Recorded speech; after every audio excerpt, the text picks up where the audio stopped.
آج ہم موجود ہیں یوم عرفہ کے اسپیشل شو کے ساتھ، اور یقیناً بڑی سعادت ہے ان لوگوں کے لیے جو اللہ تعالیٰ کے اس دین سے جڑے ہوئے ہیں، مسلمان ہونے کا ان کے پاس فخر موجود ہے، اور یہ ہمارے دین کا سب سے اہم رکن، یعنی کہا جاتا ہے یہ واحد عبادت ہے جس کو اللہ تعالیٰ مشقت قرار دیتے ہیں۔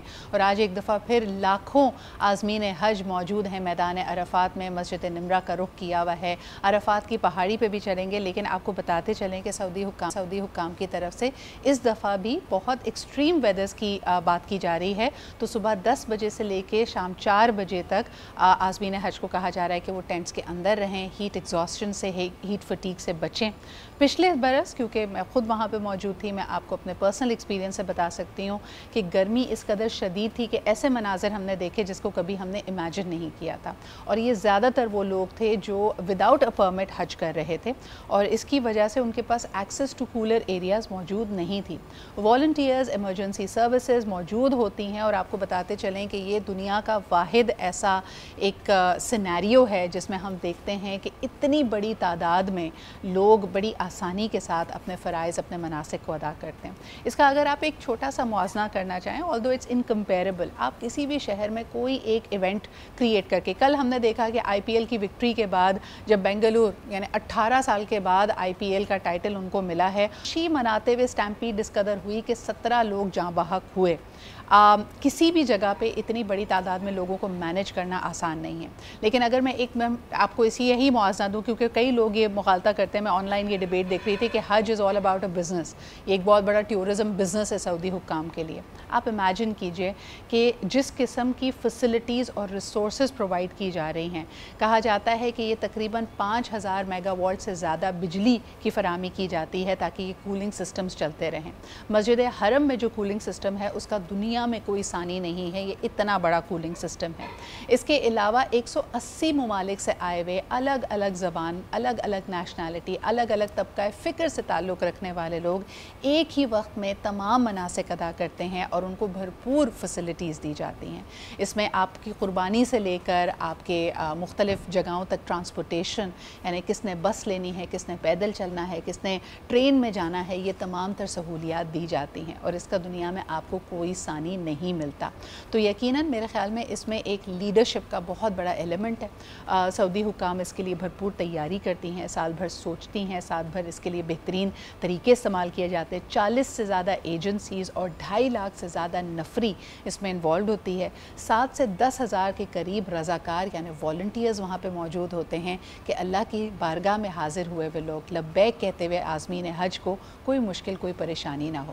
پچھلے سال کی نسبت بہت ساری چیزوں سے سیکھ بھی لی گئی ہے، جیسے میں نے آپ کو بتایا 1300 کے قریب لوگ جو جاں بحق ہوئے، جو شہید ہوئے، اس میں بڑی تعداد ان لوگوں کی تھی جو بغیر حج کے پرمٹ کے ساتھ موجود تھے۔ تو اس دفعہ ڈرونز کی فیسلٹی بھی استعمال کی گئی ہے، ہیٹنگ سسٹمز وہاں پہ رکھے گئے ہیں کہ آپ کو پتہ ہو کہ کہاں ٹریفک کنجیشن ہو رہی ہے، کہاں پہ زیادہ بھیڑ جمع ہو رہی ہے، اور پھر اس کے حوالے سے ہی اور وقتاً فوقتاً ایک ایک لمحے کے لیے آپ کے لیے ہزاروں CCTV کیمراز وہاں پہ موجود ہیں، نصب کیے گئے ہیں، تاکہ عازمین حج کے لیے اس سفر کو جتنا راحت کے ساتھ، جتنی آسانیوں کے ساتھ بنایا جا سکے وہ ممکن ہو پائے۔ لیکن تمام عازمین حج کو ہماری طرف سے پیش کی مبارکباد۔ سلمان صاحب ہمارے ساتھ موجود ہیں، ڈائریکٹر عدیال خدمت فاؤنڈیشن نے، اس میں ماشاءاللہ آپ نے بھی حج ادا کیا۔ بہت ساری چیزیں بدل گئی ہیں، لیکن اب آج کا جو دن ہوتا ہے ہر حاجی کے لیے اس کو واپس میدان عرفات میں لے جاتا ہے۔ اور اصل میں بالخصوص وہ مجھے والد صاحب نے کہا کہ حج پہ، میں نے کہا تھوڑے دن پہلے میں عمرے پہ گیا تھا، کیا نیکسٹ ایئر کر لیں؟ جی، انہوں نے کہا دیکھ لو، اگر ہو جائے تو اچھا ہے اس سال۔ پھر میں نے سوچا نہیں، ہم نے کر دیا اور وہ ہم چلے گئے، اور پھر سب نے دیکھا کہ 2019 کا حج جو تھا وہ کووڈ سے پہلے کا آخری حج تھا۔ تو وہ حج کی میں یعنی اپنی کیفیت بتانا چاہوں تو مجھے ایسا لگا کہ حج کے بارے میں ہم ویسے تو بڑا جانتے تھے، جیسے ہم دیگر ہماری اسلامی معلومات ہوتی ہیں، لیکن سچ بات یہ ہے کہ حج کر کے پتہ چلا کہ حج ہوتا کیا ہے۔ اور حج ایک بہت خوبصورت آسائشوں کا بھی، مشکلات کا بھی، پریشانیوں کا بھی، ان سب کا ایک بڑا حسین امتزاج ہے، جس کو آپ اس کی پریشانیوں کو بھی یاد کر کے آپ انجوائے کرتے ہیں۔ اور آپ دیکھیں کتنی خوبصورت بات ہے کہ وہاں لوگ پریشان ہیں، مشکلوں میں ہیں، لیکن جو ہے نا جب اس سے ذرا سا باہر آتے ہیں اور پھر دعا کرتے ہیں یا اللہ ہمیں دوبارہ لے آ۔ یعنی آپ دیکھیں نا، کوئی مشکل میں پھنس جائے تو تو وہ عام طور پہ یہ کہتا ہے یار بس. سلمان میں مجھے بتائیں کہ جب حج کا خطبہ ہوتا ہے تو اور اس دفعہ تو الحمدللہ آج حج کا خطبہ ہوگا, کل جمعہ کا خطبہ ہوگا, اور یقیناً یہی موسم کی سختی کو دیکھتے ہوئے ان چیزوں کو انہوں نے لمیٹڈ بھی کر دیا, چھوٹا بھی کر دیا. مجھے یہ بتائیے کیا کیفیت ہوتی ہے؟ میں نے جیسے ابھی کہا 180 ممالک سے آئے ہوئے عازمین حج, ایک زبان نہیں بولتے لیکن ایک اللہ کو مانتے ہیں. تو اس وقت جب یہ خطبہ بیان ہو رہا ہوتا ہے تو آپ کے دل کا کیا حال تھا؟ آپ مسجد نمرہ میں بھی موجود میں جو ہے وہ ہمیں بتایا گیا کہ مسجد نمرہ میں تو کوئی جا ہی نہیں سکتا ماں سوائے اس کے کہ آپ بالکل فجر سے بھی پہلے وہاں چلے جائیں اور کچھ مینیج کر لیں. اور تو وہ میں اور ایک میرے ساتھی تھے, ہم نے کہا یار بسم اللہ کرو. وہ تو نہیں کہتے نا کہ اچھی طلب ہو تو اللہ تعالیٰ رہا. اور ہم کسی طرح, آپ یقین کریں کہ وہاں بیٹھنے کی تو جگہ نہیں تھی, کسی طرح ہم نے پاؤں اندر اپنے پھنسا لیے تھے اس مجمع میں. اور سدرا وہ جو کیفیت تھی وہ ناقابل بیان تھی, اور لوگ جو ہے وہ تلبیہ پڑھ رہے تھے اور دعائیں مانگ رہے تھے. اور جب خطبہ ہوا اور اس کے بعد نا وہ بالکل دیوانوں کی سی کیفیت تھی اگر میں آپ سے کہوں, اور بالکل ایسا لگتا ہے ہوش مند آدمی شاید نہیں کرتا. اور میں سمجھتا ہوں کہ حج وہ عبادت ہے, اور بالخصوص اگر میں یعنی بالکل جس کو ہم کہتے ہیں نا کہ یوم حشر کا جیسے منظر ہوتا ہے, سب برابر ہیں. آپ دیکھیں نا کیا امیر, کیا غریب, کیا 7 پردوں میں رہنے والی خواتین, اور کیا جو ہے وہ ہر طرح کے لوگ ہیں, حاضری ہے اور لباس ایک ہیں, اور ایک سڑک پہ پڑے ہوئے سو رہے ہیں. کوئی کسی کا احرام کہاں جا رہا ہے, کسی کا حال کیا ہے, بالکل وہ, اور کسی کی کوئی پرواہ نہیں ہے. اچھا بالکل, کئی لوگ کہتے ہیں کہ اگر آپ اس کو بھی دیکھیں نا, جیسے دنیا کی تمام آسائشیں آپ کو ملتی ہیں, آپ نے جو بھی پیکیج لیا اور جس طرح بھی وہاں پہ پہنچے, جب آپ 8 ذی الحجہ پہنچتے ہیں منا کی وادی میں تو آپ کو ایسا لگتا ہے کہ کئی آسائشوں کو آپ پیچھے چھوڑ رہے ہیں. آپ کے لیے مٹیریل چیزیں تھوڑی سی امپاسبل, یعنی اس سے آپ کو کوئی فرق نہیں پڑتا. آپ شاید چھوٹے ٹینٹ میں ہوں گے جہاں پہ 20-25 لوگ موجود ہیں, اس کے بعد بھی یعنی کئی لوگ کہتے ہیں کہ اتنے قریب ہوتے ہیں کہ بالکل آپ کو ایسا لگے گا جیسے آپ اپنی قبر میں لیٹے ہوئے, آپ کے پاس اتنی ہی جگہ ہے, اتنے ہی پیر پھیلائے جا سکتے ہیں. وہاں سے پھر آپ کا سفر شروع ہوتا ہے جب آپ پہنچتے ہیں میدان عرفات میں. یہاں پہ آپ کے پاس اگر تو آپ کا جو بھی پیکیج ہے, آپ کے پاس بڑے ٹینٹ موجود ہیں, 100-150 لوگ ایک ٹینٹ کے اندر, ایک چھتری کے اندر ہوتے ہیں. لیکن نفسا نفسی کا یہ عالم ہوگا کہ صرف آپ کے ذہن پہ آپ کی اپنی دعائیں ہوں گی, اپنی التجائیں ہوں گی, اس کے علاوہ آپ کو کسی چیز سے فرق نہیں پڑ رہا ہوتا. آپ زوال کے بعد عصر تک جب کھلے آسمان کے نیچے حضور اکرم صلی اللہ علیہ وسلم کی سنت کو فالو کرتے ہوئے دعائیں مانگتے ہیں, تو نہ صرف اس تپش کا احساس ہوتا ہے بلکہ آگے بھی چیزوں کو آپ سوچتے ہیں کہ بھئی اگر میں میدان حشر میں ہوں اور میرا نامہ اعمال میرے الٹے ہاتھ میں نہیں بلکہ میرے دائیں ہاتھ میں نہیں, میرے بائیں ہاتھ میں دیا جائے تو اس وقت کیا کیفیت ہوگی. انسان کو وہ تمام چیزیں یاد آ رہی ہوتی ہیں. عصر کے بعد آپ رخ کرتے ہیں مزدلفہ کا, جہاں پہ آپ نے جب وقوف کرنا ہے تو آپ کی رات وہاں پہ بسر ہوگی. وہ تمام تر سہولتیں بھی آپ سے چھن جاتی ہیں, اور آپ نے کبھی امیجن نہیں کیا ہوگا, آپ اور میرے جیسے لوگ کبھی امیجن نہیں کر سکتے کہ کھلے آسمان میں ایک میدان میں ایک چٹائی پہ نیچے آپ کو رات کیسے آپ بسر کریں گے. لیکن اس سے زیادہ پرسکون نیند آپ کو زندگی میں کبھی نہیں آئے گی. اور جب آپ صبح اٹھتے ہیں دوبارہ تو کئی مفسرین کا یہ ماننا ہے کہ یہ آپ کی 4 دن کی جو فانی دنیا کی زندگی ہے اس کے حوالے سے بات کی جاتی ہے. when you wake up you are a different person. اور اس کے بعد یقیناً ایک دفعہ پھر آپ بڑھتے ہیں آگے. آپ نے سحر کے بعد جب وہاں پہ یعنی فجر ادا کی, وہاں پہ طلوع آفتاب دیکھا, دعائیں مانگی, اس کے بعد آپ رخ کرتے ہیں اپنی قربانی کے لیے. اور اس کے علاوہ اس سے پہلے یقیناً آپ جمرات جاتے ہیں. تھکاوٹ کا اس قدر آپ کو احساس ہوتا ہے کہ اللہ تعالیٰ نے آپ کو عید کی نماز سے بھی چھٹی دی ہوئی ہے کہ آپ پہلے وہ کام کر لیجئے. So it is wonderful to recall all those beautiful. اور انفارملی بھی آئی ایم شیور کہ آپ کے گھر میں بھی بہت سارے وہ لوگ جو حج کا فریضہ ادا کر چکے ہیں اس وقت اپنی یادیں تازہ کر رہے ہوں گے. آپ مینٹلی روحانی طور پہ وہیں پہ ہوتے ہیں اس وقت, آپ کا بس نہیں چل رہا ہوتا. اس وقت مجھے کوئی کہے کہ سدرا سب کچھ چھوڑو, let me put you in a plane, اور آپ کو وہاں لے جائیں, تو میں 1 منٹ کے لیے کیا 1 سیکنڈ کے لیے بھی نہ سوچوں. تو یہ دل کی کیفیت ہوتی ہے. اور یقیناً ان ایکسپیرینسز کو شاید مجھے لگتا ہے کہ بہت زیادہ بات کرنے کے باوجود بھی آپ شاید الفاظ میں بیان بھی نہیں کر سکتے. لیکن لیٹس کم بیک ٹو سنت ابراہیمی کا یہ ہمارا فریضہ. سلمان بھائی مجھے بتائیں, ایک سوال آیا ہے, جو لوگ ملک سے باہر مقیم ہیں, اوورسیز پاکستانی, آپ کی ویب سائٹ پہ کس طرح اپنے لیے قربانی کا سامان کر سکتے ہیں, ہاؤ ول دے پے, کیا انہوں نے اگر کوئی قربانی بک کرائی ہے تو پاکستان میں موجود کوئی شخص ان کی رسیٹ سے یہ گوشت یہ چیزیں کلیکٹ کر سکتا ہے؟ یہ سوال آیا آپ کے لیے. اچھا دیکھیں, ایک تو یہ کہ اس دفعہ ہے نا ہم نے بہت زبردست ایک سافٹ ویئر بنا لیا ہے. جو بہت آرگنائز کرتا ہے پورا ERP نظام جس کو آپ کہتے ہیں کہ کس طرح سے آنا ہے اور جانا ہے، یہ سارا میکینزم ہے.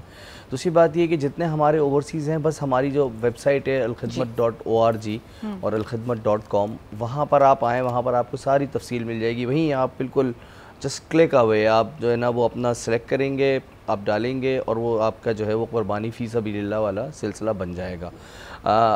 اس کے علاوہ اگر کسی پرٹیکولر اس کے اوپر ہے تو یقیناً وہاں چونکہ وہ ایک نمبرز یہ ہوتے ہیں، آپ اس کے اندر اگر ہمارا جو RMD ڈپارٹمنٹ ہے وہاں انہیں بتا دیا جائے کہ بھئی فلاں اتنا جو ہے وہ یعنی مجھے یہ سمجھ آتا ہے کہ پاکستان میں اگر کوئی اس سسٹم کا فائدہ لیتا ہے یا آپ کے سینٹر پہنچتا ہے یا آن لائن کرتا ہے تو اپنی رسید اس پہ لکھا ہوتا ہے کہ آپ 24 گھنٹے پہلے یا یہ پہلے دن کی قربانی کی رسید ہے، آپ جا کر فلانی جگہ سے گوشت کلیکٹ کر سکتے ہیں. سوال یہ آیا تھا کہ اوورسیز پاکستانی نے اگر باہر سے ہی بکنگ کرائی ہے، اس کے پاس وہ آن لائن ریسیٹ موجود ہے، کیا کسی کو پاکستان میں وہ دے سکتا ہے؟ کوئی مستحق ہو، کوئی جاننے والا ہو؟ دو سسٹم ہے. ایک جس کو ہم نے ٹرم یوز کیا قربانی فی سبیل اللہ، جی وہ تو آپ نے سمجھایا. اس میں نا کیا ہوتا ہے، اس میں کوئی گوشت نہیں لیتا، یعنی اس طرح نہیں ہوتا کہ بس آپ نے کر دیا، آپ نے کہا بھائی میرے نام سے ہو گئی، پھر آپ نے کہا ہاں آپ نے کہا نہیں میری پیلسٹین میں کریں، بے شک پاکستان میں کریں، وہ تو ایک پورا مربوط نہیں. دوسرا یہ سارا سسٹم ہے نا بڑا لوکلائز ہے، ٹھیک ہے.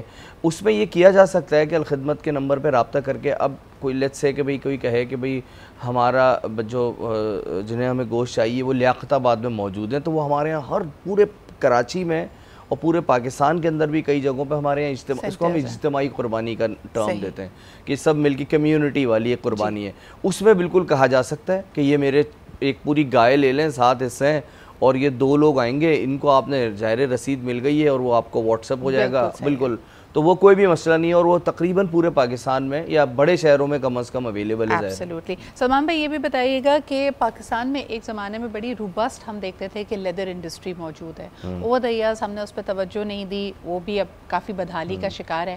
یہ جو اتنی بڑی تعداد میں جانوروں کی قربانی ہوتی ہے، لوگ پھر اپنی اپنی پسند کی آرگنائزیشن کو اس کی کھالیں، اس کی سکنز دیتے ہیں، ان کا کیا سلسلہ ہوتا ہے and what happens to them? دیکھیں الخدمت کے کریڈٹ پہ یہ بہت بڑی بات ہے کہ یہ کھالیں جو قیمتی کھالیں تھی، یہ پہلے جو ہے یا تو قصائی لے جایا کرتے تھے یا اس کو جو ہے نا وہ جو دیگر آلائشیں ہوتی ہیں اس کے ساتھ پھینک دیا جاتا تھا، ڈسپوز آف کر دیا جاتا تھا. لیکن الخدمت نے یہ سب سے پہلے جو ہے یہ سلسلہ شروع کیا کہ یہ ہائٹس کو جمع کرنا شروع کیا.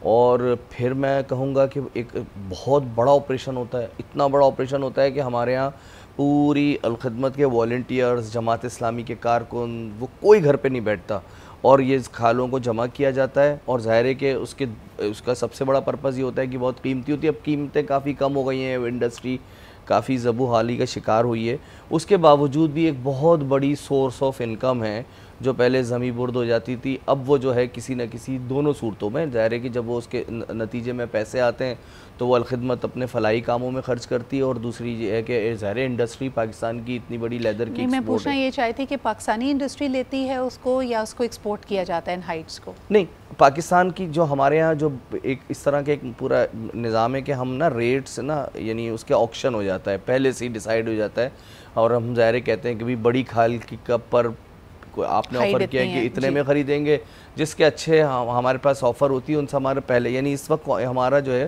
وہ اور لوکل ہمارے پاس انڈسٹری کے لوگ ہوتے ہیں ان سے ہمارا پہلے سے ایک انڈرسٹینڈنگ نہیں باقاعدہ طے ہو چکا ہوتا ہے. ایک آخری سوال very quickly because I'll need to wind this up. Salman بھائی بہت سارے ناقص آئلز اور یہ میرے خیال میں جو چربی ہوتی ہے اس سے گھی اور سب سٹینڈرڈ چیزیں بنتی ہیں جو مضر صحت ہیں، ان کو کریک ڈاؤن کرنے کے لیے کیا کیا جا سکتا ہے؟ کوئی تجویز آپ کی پالیسی میکرز کے لیے؟ اگین اتنے بڑے بڑے فوڈ ڈپارٹمنٹ موجود ہیں، پوری یعنی یہ تو بہت بڑا ڈپارٹمنٹ ہے. میرے پڑوس میں ایک صاحب ایسے رہتے ہیں جنہوں نے کہا کہ بہت بڑے افسر ہیں اس کے، تو ظاہر ہے اگر پورا نظام موجود ہے تو یہ گورننس کا کام ہے نا، ٹھیک ہے. ہم تو ایک اویئرنیس والی کام کر سکتے ہیں یا ہم جو اپنی چیزیں جاری ہیں اس کو کسی بیسٹ وے میں ڈال سکتے ہیں، لیکن اگین یہ گورننس کا کام ہے اور یہ بہت ایک اہم موضوع ہے میرے خیال میں، ان کو اٹھانا بھی چاہیے. ہم اپنی بھی چھوٹی سی سوچ کے تحت مایوپکلی ہم یہ سمجھتے ہیں کہ بس یہ علائشیں صاف ہو جائیں، یہ کہاں جاتی ہیں، ان کا کیسے استعمال ہوتا ہے، کہیں اس سے کوئی مضر صحت تیل چیزیں تو نہیں بنائی جا رہی، کل کو آپ کے بچے جو چپس کھا رہے ہیں کہیں اس میں تو نہیں استعمال ہو رہی. So these are important things. بہت شکریہ Salman Sahab for being here with us. Alkhidmat کی جو کاوشیں ہیں وہ جاری رہیں گی، آپ ان کا ساتھ دے سکتے ہیں. You can visit their website for their variety of men's جس کے تھرو آپ کمیونٹی کی اور لوگوں کی مدد کر سکتے ہیں.